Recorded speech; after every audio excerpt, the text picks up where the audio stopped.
Salam saudara-saudara.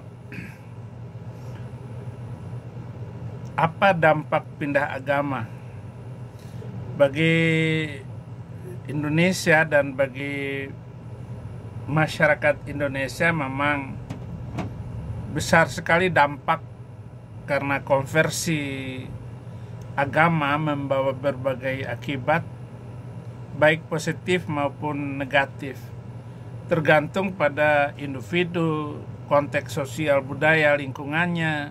Secara umum, perubahan keyakinan ini dapat memicu perubahan dalam identitas dan makna hidup serta aktivitas sehari-hari. Nah, dampak psikologis mungkin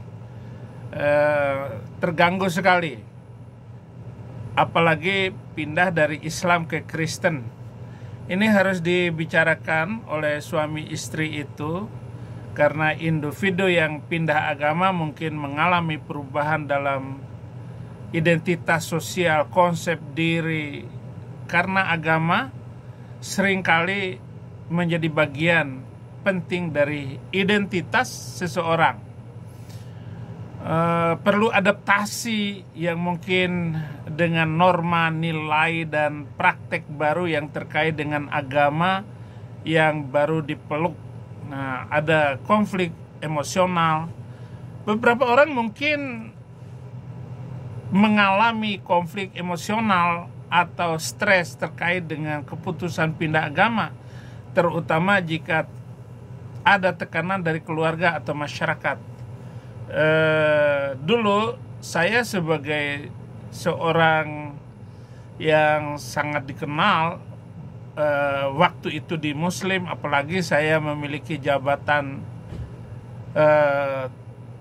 tinggi terhormat di sebuah pesantren besar, tentu saja ini berakibat buruk kepada saya. Tetapi sekali lagi, karena saya sudah mengambil sebuah risiko, bagaimana saya meningkatkan kualitas kehidupan. Di umur 40 tahun saya terima Yesus. Berarti itu sebuah keputusan bagi seorang yang hidup 40 tahun, itu adalah sudah puncak sebagai seorang laki-laki, dan sudah mendapat sebuah pekerjaan bagus. Untuk pindah profesi mungkin sebuah yang menakutkan. Kita dengar ya, salah satu yang saya hadapi dari sama seperti Donditan. Ko Dondi, istrinya ada di sini. Jujur, Ko Dondi mualaf karena cewek atau mualaf duluan? Gini, jadi kalau yang namanya masuk Islam karena menikah itu tidak ada salahnya. Oke. Untuk masuk Islam dengan menikah itu adalah baru salah satu caranya. Tetapi saya menikah bukan karena saya masuk Islamnya bukan karena mau menikahnya. Bukan karena naksir cewek? Bukan. Karena saya mempelajari ulang kitab saya, gitu ya. Sudah saya pelajarin ulang, juga saya sudah pelajarin Islam, sudah pelajarin Quran, baru. Nah, pada waktu saya ngambil keputusan, keluarga dong, maksudnya keluarga saya sendiri gitu loh, tidak mau ikut gitu loh, tidak mau masuk Islam.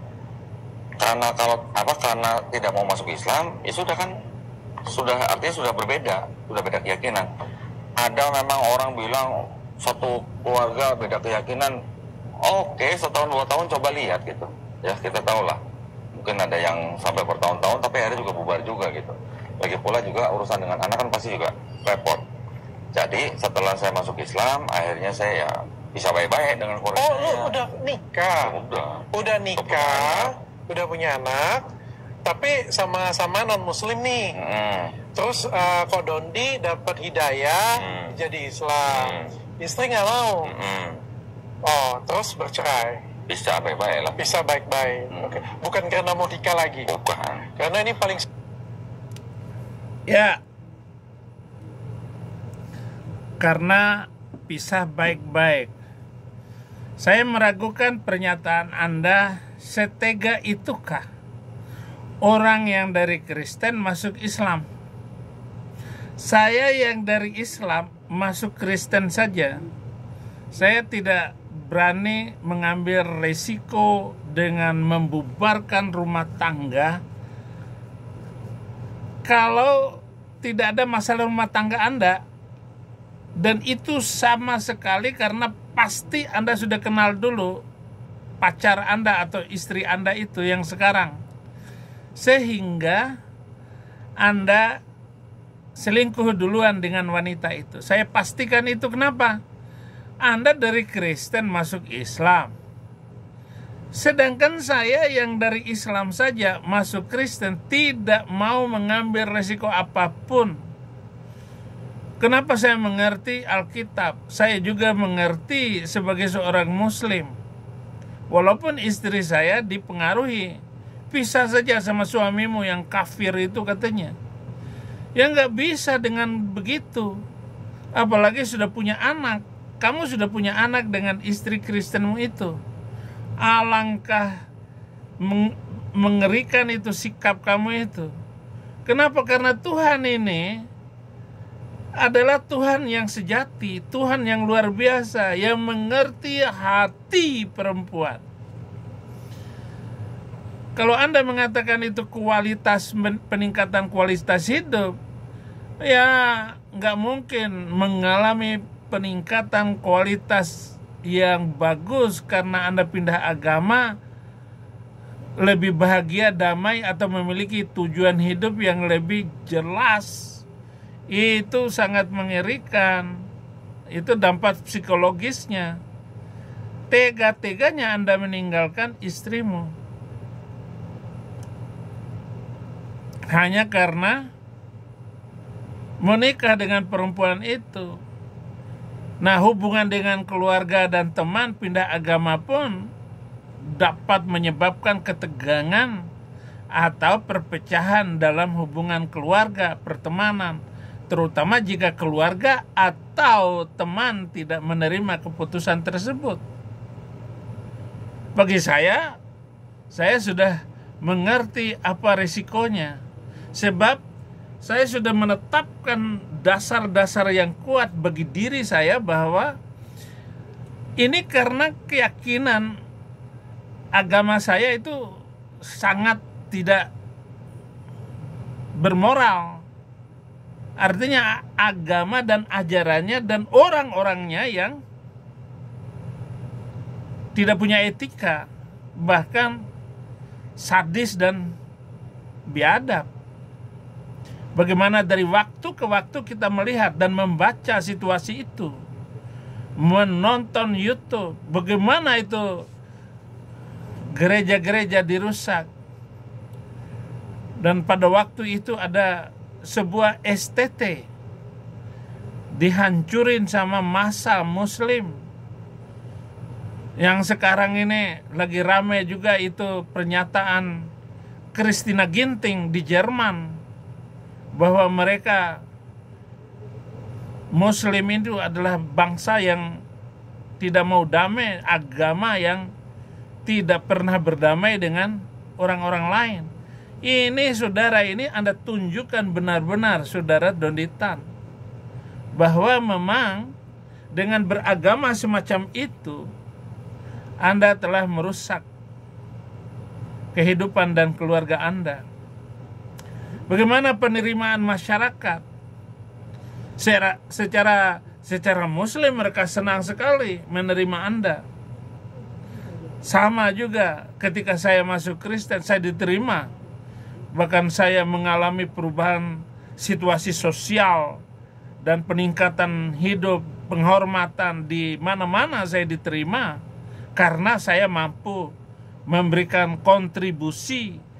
Dan banyak Muslim bertobat gara-gara pernyataan iman saya, kesaksian saya.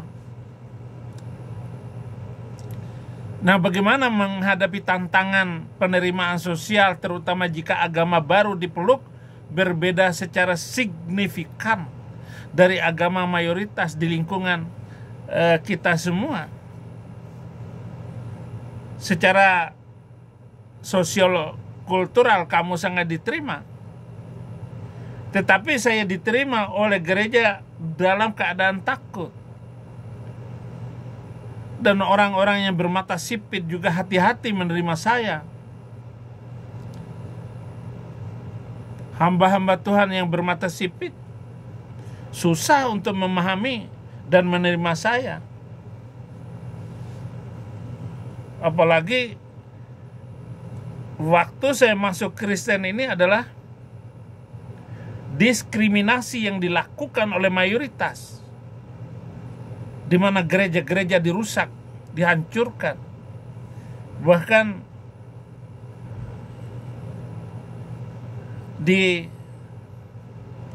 dihancurkan itu.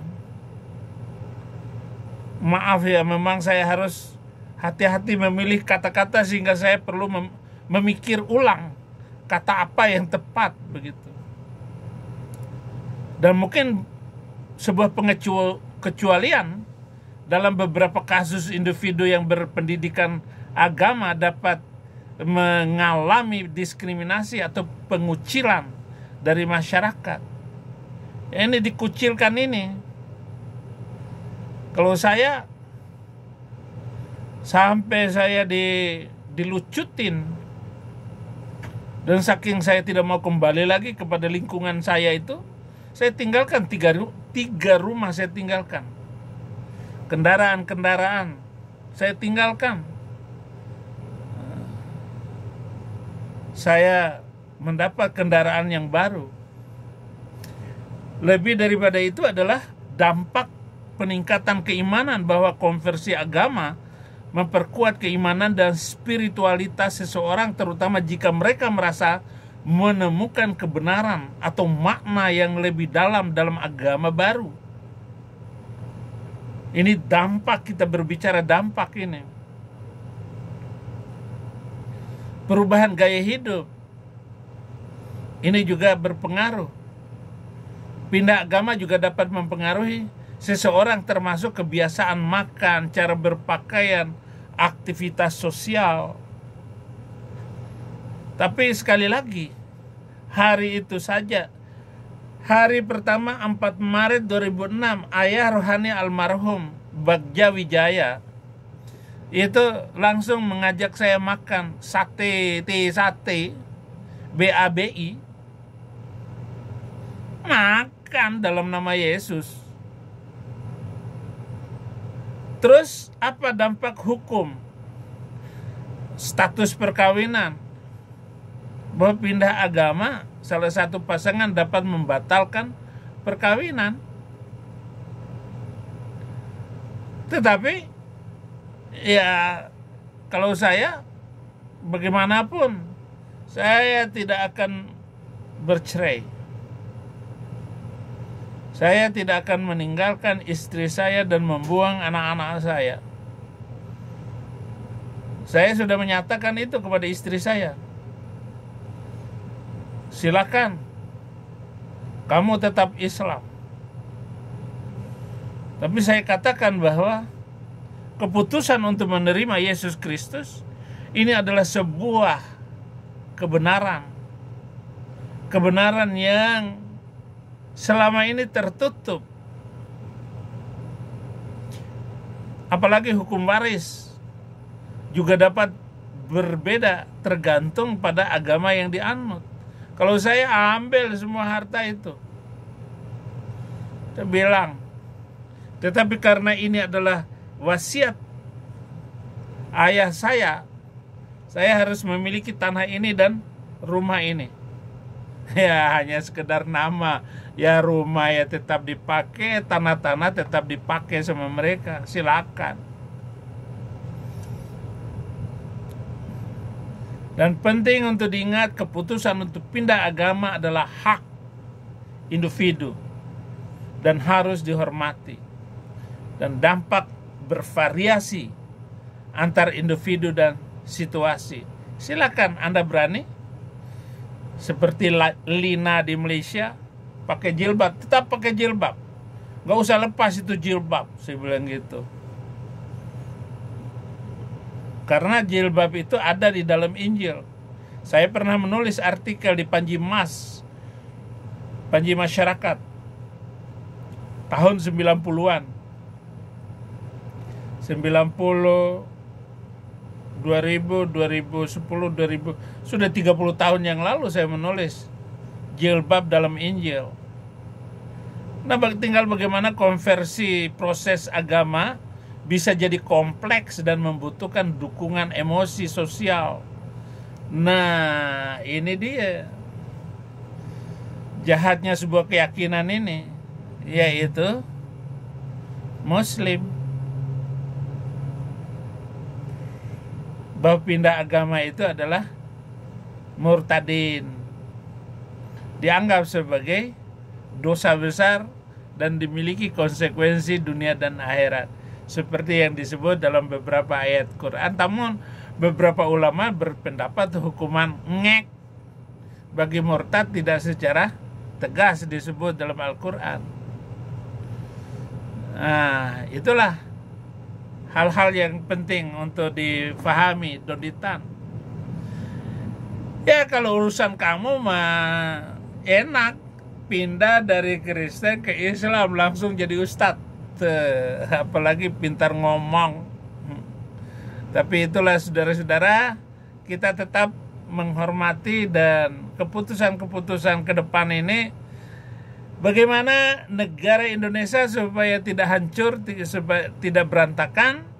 Nah, biarkan orang mau pindah agama tiap hari juga. Hari ini Kristen, hari Jumat Islam, hari Minggu balik lagi Katolik, hari Selasa jadi Buddha. Nggak apa-apa. Undang-undang negara Indonesia NKRI bebas. Terima kasih, agar Anda semua sukses menjadi orang murtad, dan jadilah murtad yang benar, dan perbaiki sikap-sikap, tetap dan biarkan mereka, orang tua kita, memusuhi kita, tetapi kita tetap cinta kepada mereka. Kalau mereka minta bantuan kepada kita, ya kasih bantuan. Tuhan memberkati.